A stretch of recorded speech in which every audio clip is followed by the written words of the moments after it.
Hey you folks, Quill18 here, and welcome to another episode of our Let's Play of Pillars of Eternity, the Quill has laryngitis version, which is why I'm talking a little bit lower and maybe a little bit less frequently. At least I should be talking a lot less frequently.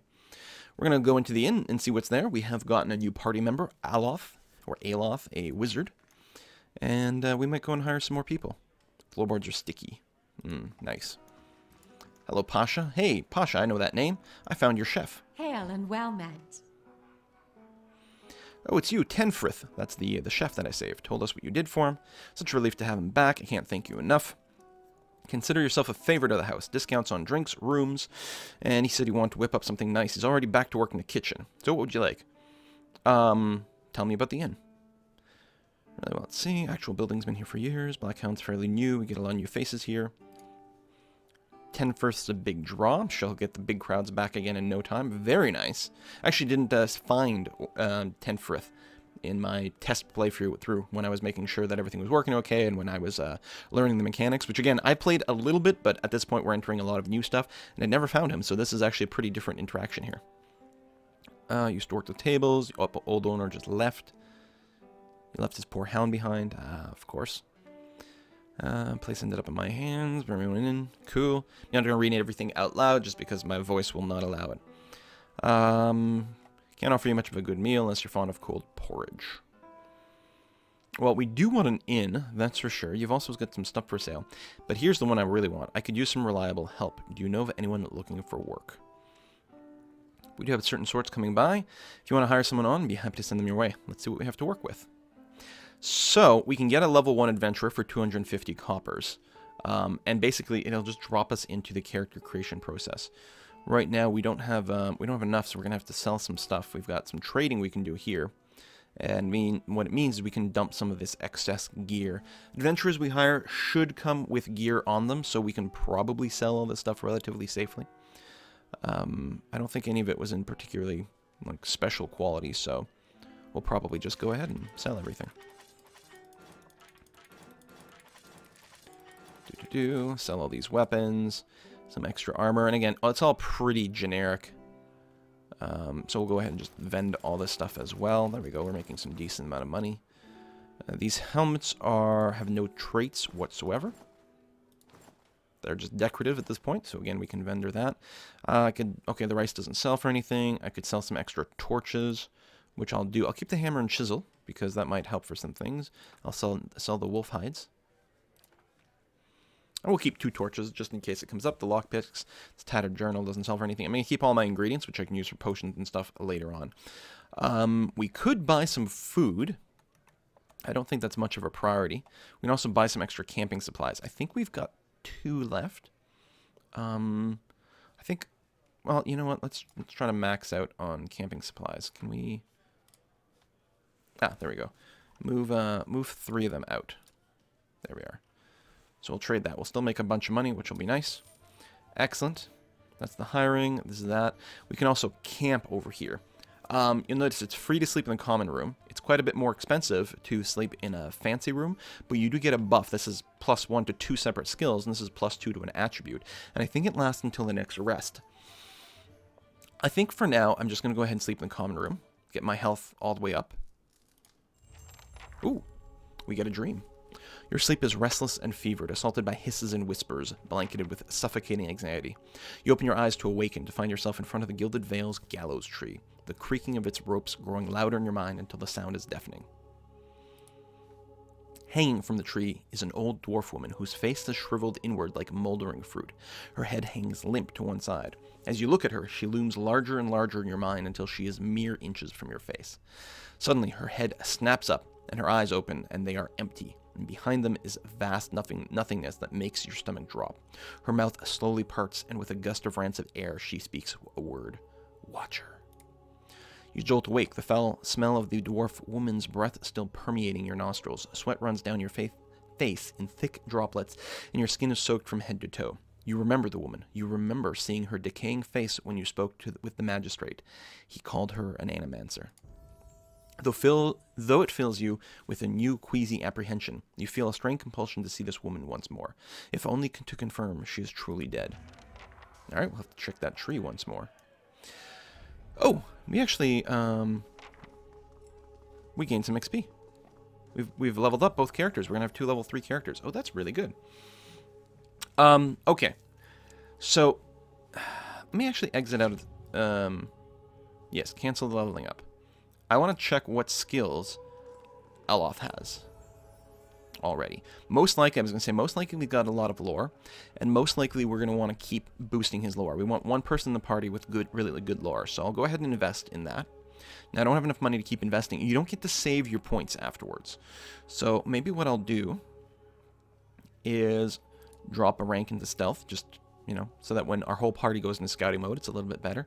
And then maybe into athletics, just to keep that fatigue a little bit at bay. Maybe it doesn't matter. We could grab a second level of mechanics, especially since we don't have a rogue right now. That actually might make a lot of sense. He gets to pick some level 2 spells, so... Ooh. Actually, I guess just 2 new spells altogether, but it certainly makes sense to grab level 2 spells if we just unlock that ability. So what do we have here? Bewildering Spectacle. Okay. So it's a foe AoE which confuses them.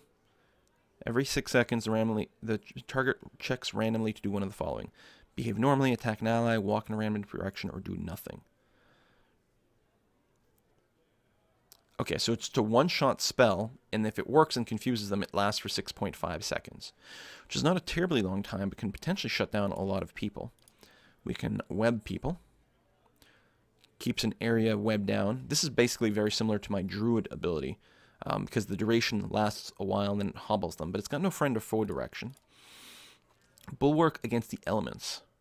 So damage reduction against burn, freeze, corrode, and shock.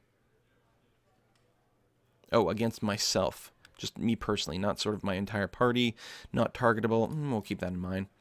Combusting wounds. I like the sound of that. So it is relatively minimal AoE, but it is foe only. Does damage over time.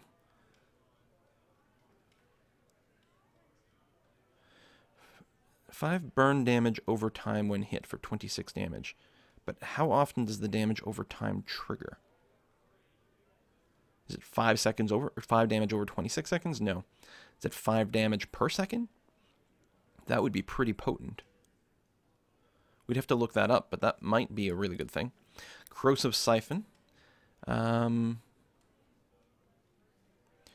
Eats away the target spirit, inflicting corrosive damage, and converting that essence into endurance for the caster. Ooh. So he can heal himself with this ability. It's not friend or foe direction, or detection, but it's probably a really good option to have.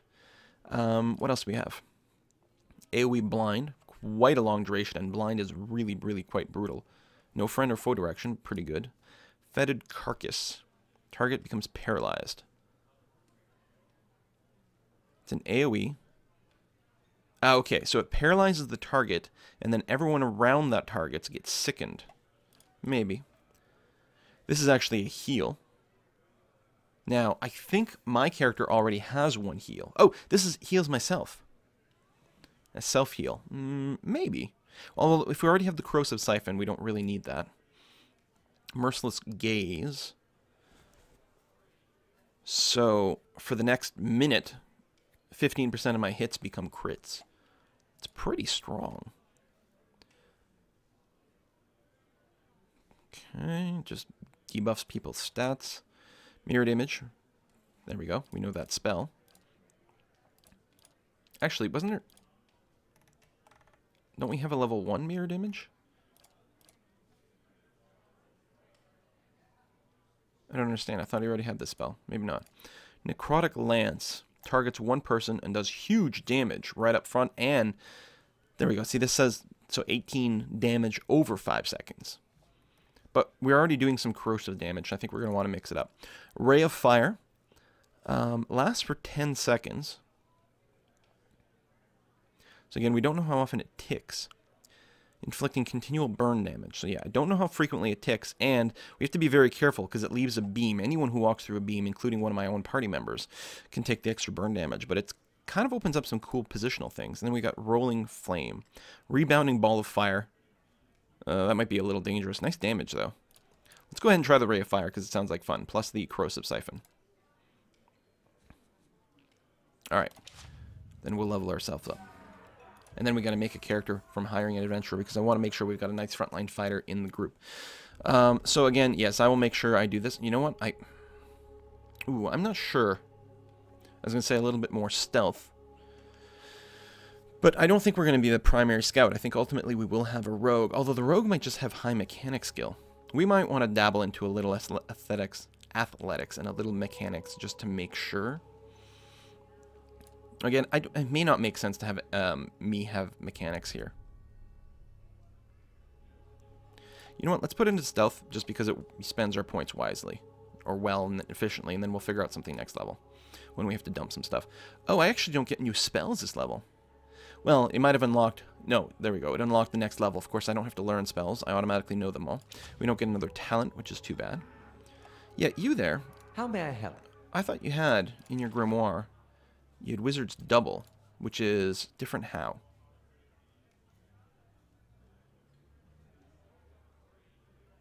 Because there was a level 2 version that sounded the same, but clearly isn't.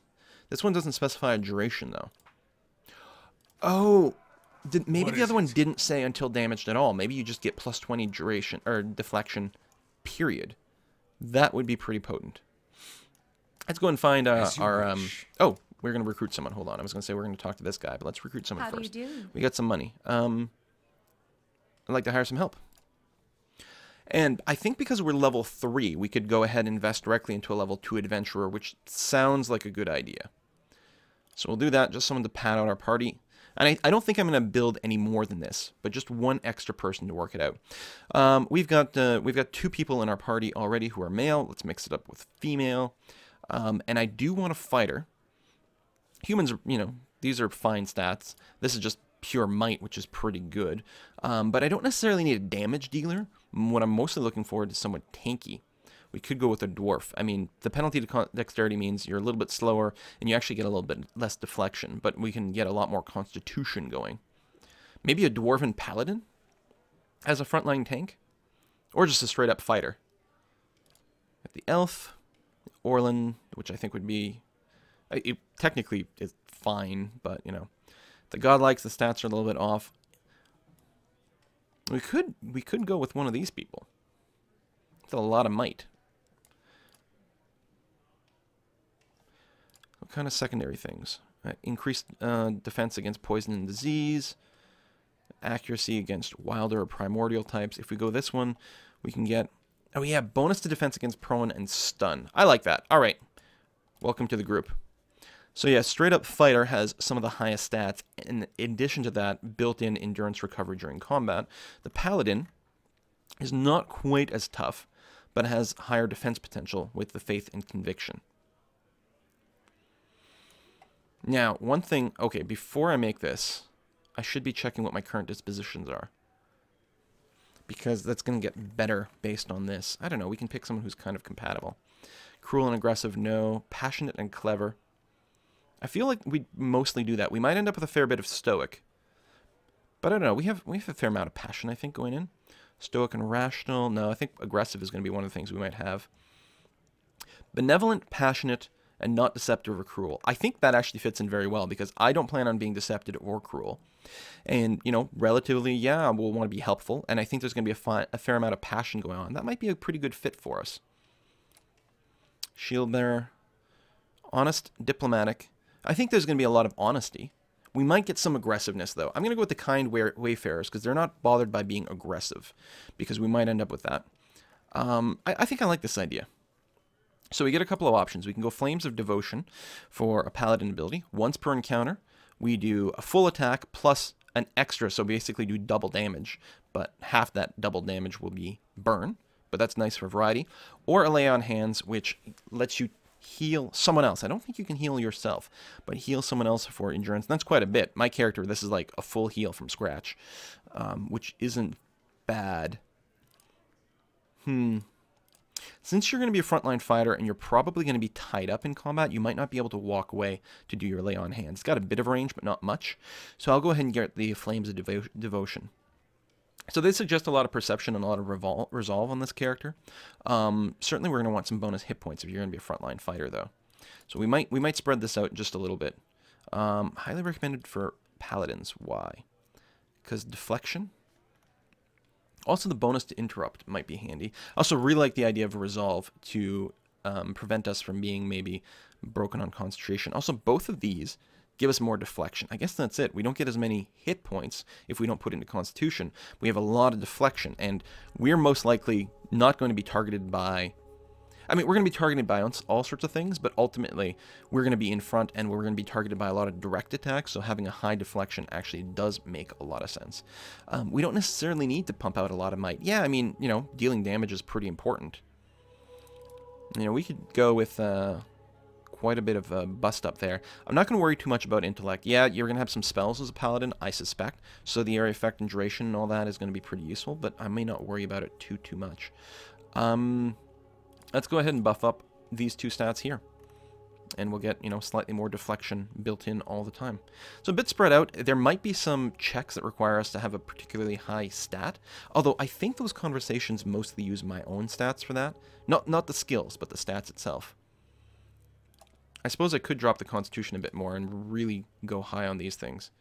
Be high will defense, high reflex defense. We get a fair deal of fortitude defense from here and a little bit from the Constitution as well. A lot of deflection. All right, let's go with something like that. Oh, and then we get an extra +1. It's already factored into what we've taken here. So it doesn't really matter unless we want something thematic.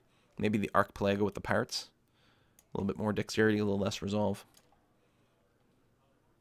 You know, is there one of these that's thematically important? Maybe not so much. Here, you can come from Adar, and then we can keep those stats where they are. That's going to be fine. Your background, we are going to want you to be the chief athletics person. Maybe a mercenary. I mean, it doesn't really fit in. Ooh, and previously a slave. That's pretty crazy. Maybe you were a laborer as your background. That might make the most sense. I don't like the idea of this paladin being a mercenary. I think maybe you grew up being a laborer, and I think that's going to be okay. I kind of like these colors. You're going to stand out from the other people in the group by being kind of bluish. You can check the different heads. I kind of like this, actually. The shape of the head is pretty cool. Got some hair options. No, that won't do it all. No, you're a paladin. You want functional hair.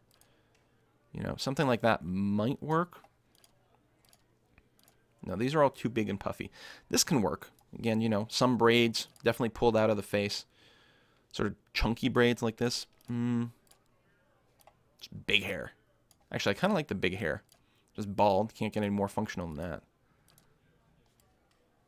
Something like this. I think that's not quite the look that I want. Here. I like this. It's hair that just naturally stays right out of the way. Actually, the one might be better. There. We don't know how, you know.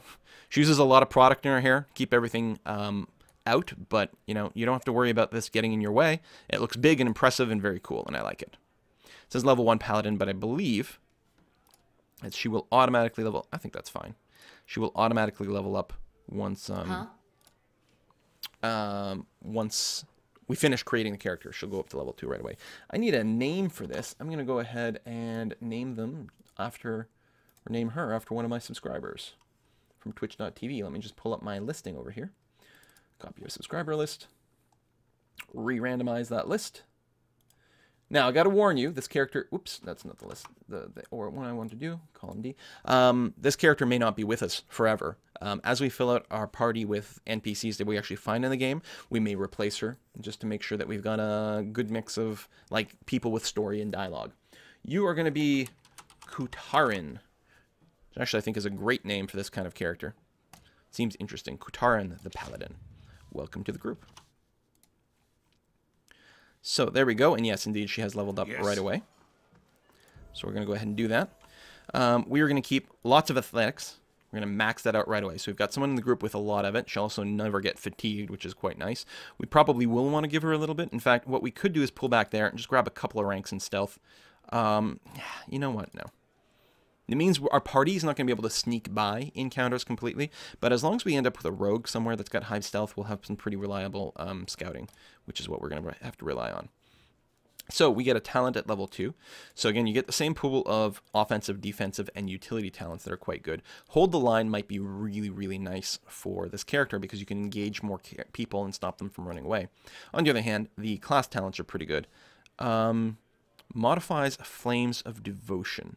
Is Flames of Devotion my attack that I can use once per encounter to do double damage with some fire? This would do even more burn damage. Deep Faith. Faith and Conviction is my ability that I have on all the time that gives me a built-in defense boost. This would give me even more defense boost, which, as a frontline fighter, I mean, +5 to every save, +2 to deflection. That's pretty good. Strange Mercy is a passive. Whenever I defeat an opponent, so whenever I kill someone, all my allies get healed. Shit, that's pretty good. I mean, they have to be close enough in there, and I think she has to deal the killing blow. But that might be too hard to resist. Flames of Devotion heal endurance and nearby allies. Okay. So this is maybe when I use my once per combat ability, it will heal other people. Now, it might also heal me. I don't know if this counts myself, an allied AoE. Like, because you could word it a couple of different ways. I mean, another way to word it might be just something like friendly AoE as opposed to faux AoE. But this might be, I think it's just all friendly people, including myself. I'm going to take the Sword and the Shepherd, and we'll test it out whenever we use our Flames of Devotion. Which I think is my once per combat nuke. I might be wrong. Let's go and check ourselves out over here. Yeah? Flames of Devotion. Yeah, that's it. So, interesting. Based on that decision, if I'd taken Lay on Hands, I would have had a completely different list of options over there, which would have been interesting. All right, well, this video is mostly leveling up my characters and recruiting a new person, but next time we will go and we'll talk to Tenfirth and keep clearing out the inn, and we will find out why these names are in yellow. See you next time, folks. Bye-bye.